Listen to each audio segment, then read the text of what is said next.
Hi guys, so it is a beautiful day here in Tucson. I'm on my way to meet Glenda for breakfast, and we're going to a new place, so I'm excited to see how their breakfasts are. I'm always looking for a good deal because I really don't eat very much for breakfast, and I don't really explore, to be very honest. I usually end up going someplace and just getting like eggs and probably like potatoes or hash browns. I'm not eating bread this month, so I don't get my English muffin. And I will eat bacon. Bacon's probably the only pork I really eat.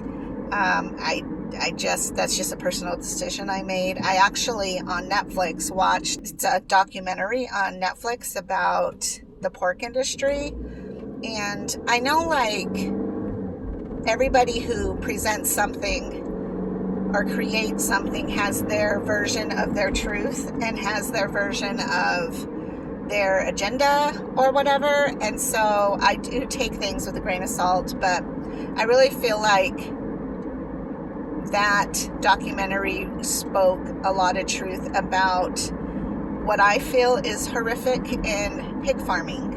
And I don't want to say like pig farmers are terrible, because I know of a couple who have a manageable size of pigs and they take care of them, but I think the big industry itself with pork isn't good. But I'm not knowledgeable enough about it. I just choose for myself to not eat like pork chops or pork roast. And we used to. I mean, pork is really inexpensive, and so we would eat that quite often in my family, and my home. And I don't know. I'd have to really look at it again and kind of investigate what I feel happens in the pork industry. So that's why I don't do the pork. It's because I did watch that documentary.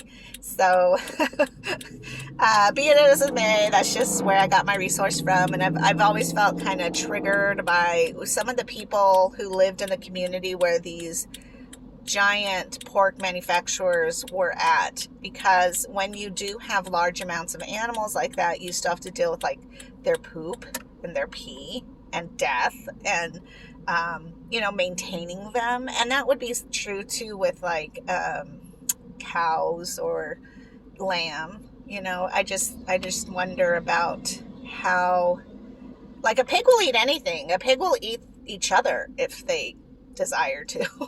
So I just have a hard time with it. I don't know. But otherwise, I was also interested in looking into trying to get a proper fruit and vegetable calendar, because now in our food industry, you can get pretty much anything year round. So an avocado is year round, like broccoli and things. And it's not that they can't grow year round, because I think in some ways they do, because we have a hotter climate than other places, and so where you're getting your produce from will vary. But I think that we've managed to figure out how to grow them year round, and I don't know that that's healthy for us. I know, it's a whole nother thing. I know like fresh fruits and vegetables are absolutely wonderful for our bodies. But I'm not sure that we're supposed to make them the extreme priority.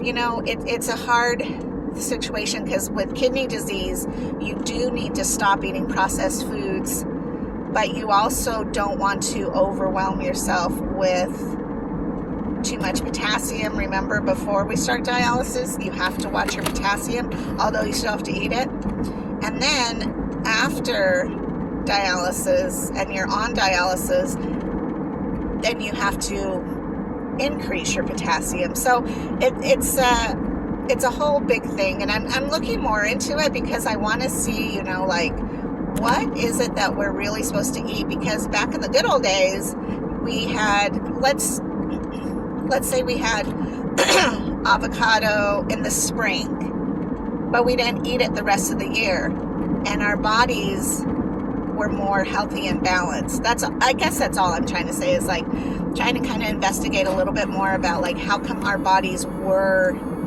healthier back in the day. We were more active, that's for sure. I just wonder sometimes if like being able to get anything all the time is really the best thing, or if we should be eating more of a seasonal situation. Like we have winter squashes. Well, those would be the things that we would want to eat in the winter time. Do we need to eat those in the middle of summer? Do we need, and I don't know, maybe there's no wrong answer, but I just want to look at and compare how our health was a while ago, the good old days, versus how our health is now, and why that has changed so drastically. Again, the biggest enemy, I think, regardless of what it is, I think it's convenience is our biggest enemy, because convenience is how we run our lives. And convenience, faster, better, stronger, quicker, if we have to wait for anything. Social media too, even though I love it, that's also another thing. Like, how long does it take for a video to upload? If my system is buffering, I almost feel panicked. Like, it shouldn't be like that. We should be enjoying time. We should be enjoying life and living and all of those good things. But we tend to get kind of, I want to say, like unbalanced even in that. And I think that takes a mental strain on our minds too, because it's always like, I don't know, like honestly, I have a billion things in my head that I need to be doing, and I don't even work. My working is video editing and keeping myself busy creating, and I don't actually know where I'm going. I'm going to assume I go through the light. I don't know. Anyways, I feel like there are times, and it's really great because like when we eat dinner, we turn off our cell phones, or at least we don't play with them.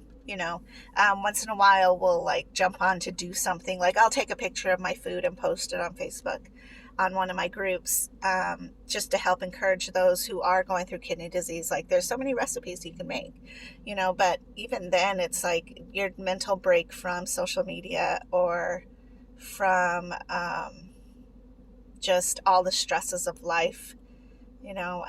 I do think, like, I'm starting therapy again, just to help with some things that I go through being an orphan or being adopted. And so I feel like I need to help balance myself too with like meditation or just a quietness. I will a lot of times just listen to music, and that helps me kind of like rebalance myself. So those are the things that help me to stay balanced. But convenience and the fast pace of life and city life, when I visit my brother in Taylor, it's such a different lifestyle there because they're all in the country. It's country living, and it's beautiful, and people are just living their best life. They're not in the hustle and bustle and the craziness of everything. Here I don't even know if I can go anywhere without somebody honking their freaking horn, and it's like, stop it. But yeah, so those are a couple things that I'm looking into. I've also been investigating a little bit of trying to park here. I don't know. Okay, I'm in the right spot. I was like, where am I? Oxalates. I don't know if I'm saying it right. Oxalates. I'm going to investigate it a little bit more, but there's actual research that shows that when we eat fruits and vegetables, which oxalates live in, then we can actually poison our bodies with eating too much of it, which is wild because you think, well, I can't eat too much fruits and vegetables. But I think, again, eating too much of something can definitely cause problems. And how funny, huh?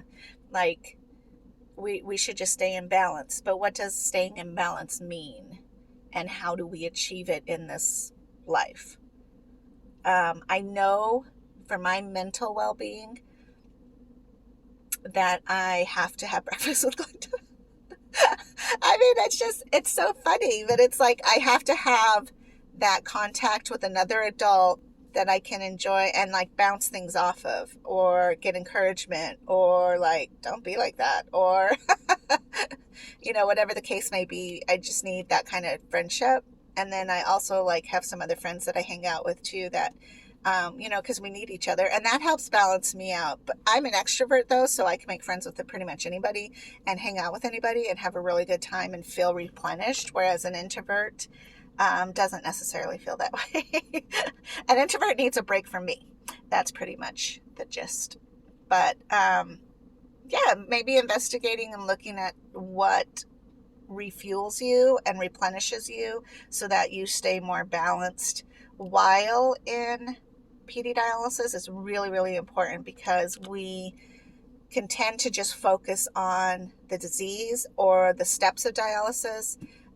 Sometimes you can drift into depression because that's all we're thinking about. It's always in our mind. What time is it? That's always my thing, like always watching the time. What time is it? When am I going to do my exchange? How long does it take me to get home?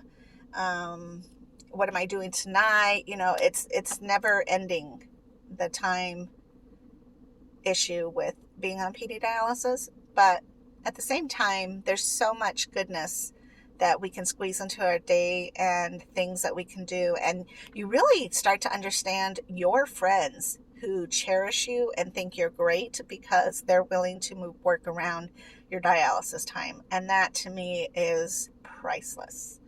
So get a good group and good people around you that will be able to help you feel like a person, because sometimes when you have a disease, you feel like you're just the disease. Yeah, don't let that happen. Just reach out if you can. Make friends. Have breakfast. We eat real cheap. Like, we don't do fancy. Once in a while we will, like for a birthday or holiday, but we try to eat really cheap, and it's really more about the friendship and talking than it is about what we're doing or eating. And I think that's really important. You have to get out. And maybe you can try to find a friend who's like, hey, every Thursday we're going to do this, or, every other week we're going to go grab coffee. Something that'll get you out of the house and motivated, because that's another thing, is isolation and isolating yourself because you're just tired. And it's easier to isolate than it is to go out. Yeah. So I'm going to go in there, and you have a great day. I will talk to you guys later. Bye-bye.